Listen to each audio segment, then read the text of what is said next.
నమస్కారం. ఇటీవల జరిగిన సార్వత్రిక ఎన్నికల్లో పోటీ చేసిన అభ్యర్థులందరితో గౌరవనీయులు వైఎస్ఆర్సీపీ పార్టీ అధ్యక్షులు శ్రీ వైఎస్ జగన్మోహన్ రెడ్డి గారి అధ్యక్షతన ఈరోజు సమావేశం జరిగింది. మరి ఈ సమావేశంలో ఇక్కడ వచ్చిన ఫలితాలని వాటిని అన్నింటినీ కూడా డిస్కస్ చేయడం జరిగింది.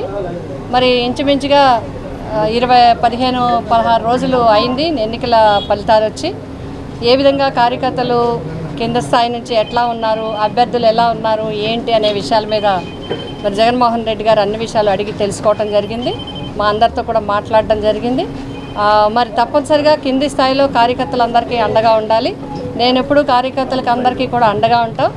మరి భవిష్యత్ ప్రణాళిక కార్యక్రమాన్ని మనం అంచనా వేసుకొని ప్రజలకు ఏవైతే వాగ్దానాలు ఇచ్చారో ఆ వాగ్దానాలు అమలు చేసే విధంగా పటిష్టమైన ప్రతిపక్షంగా మనం అందరం కూడా గ్రామస్థాయి నుంచి పనిచేయాల్సిన అవసరం ఉంది. ఇప్పటికే చాలా స్కీములు అందించాల్సిన అవసరం ఉంది. ఇప్పటికీ ఇంకా కూడా మరి ప్రభుత్వం ద్వారా పేద ప్రజలకు ఇంకా అందలేదు.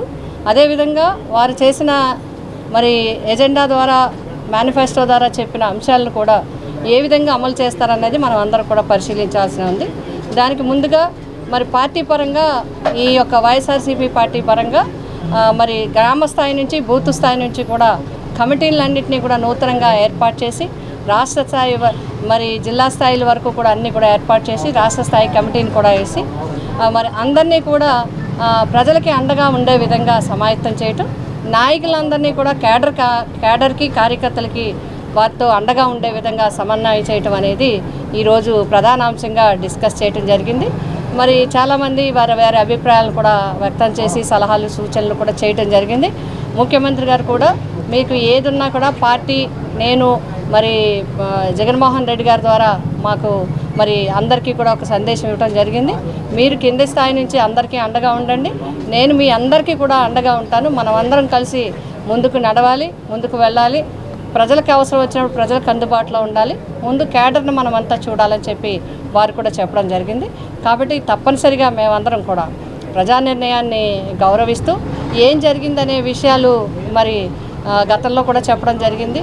అది ఈవీఎంసా ఏంటి అనేది, ఇంతంత మెజార్టీలు కానీ ఈ రకంగా రావటం కానీ ఇవన్నీ కూడా మరి దీనికి సాక్ష్యాలు ఇవన్నీ కాదు, చాలా ఇది దేశవ్యాప్తంగా కూడా చర్చ జరుగుతుంది. చాలా పార్టీలు నాయకులు కూడా డిస్కస్ చేస్తున్నారు ఈ అంశాల మీద. వీటి మీద టెక్నికల్గా చాలా అంశాలు ఉన్నాయి. అదేవిధంగా గతంలో ఇట్లాగే నెగ్గిన వాళ్ళు కూడా గతంలో కూడా చెప్పడం జరిగింది. కాబట్టి ఆ విషయాలన్నీ కూడా మనం పక్కన పెట్టి మనం పార్టీ పటిష్టవంతంగా ముందుకు వెళ్లాల్సిన అవసరం ఉంది.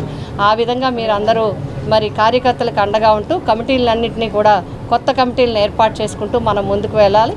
ఆ విధంగా వెళ్ళమని డైరెక్షన్స్ ఇవ్వటం జరిగింది. ఇక చాలా అంటారు. వాళ్ళకి జగన్మోహన్ గారిని ముందు నేనేమంటానంటే, ప్రభుత్వ పక్షంలోకి వచ్చారు కాబట్టి ప్రజలకు ఏ వాగ్దానం ఇచ్చారో ఆ వాగ్దానాలను అమలు చేయడానికి చూడండి. ప్రతిపక్షాల మీద అక్కర్లేని నిందలు అపార్థాలు వేసి వాటి మీద రాజకీయం చేసి వాటి ద్వారా మెయిన్ వార్తలుగా చేసి చేయొద్దని నా విజ్ఞప్తి.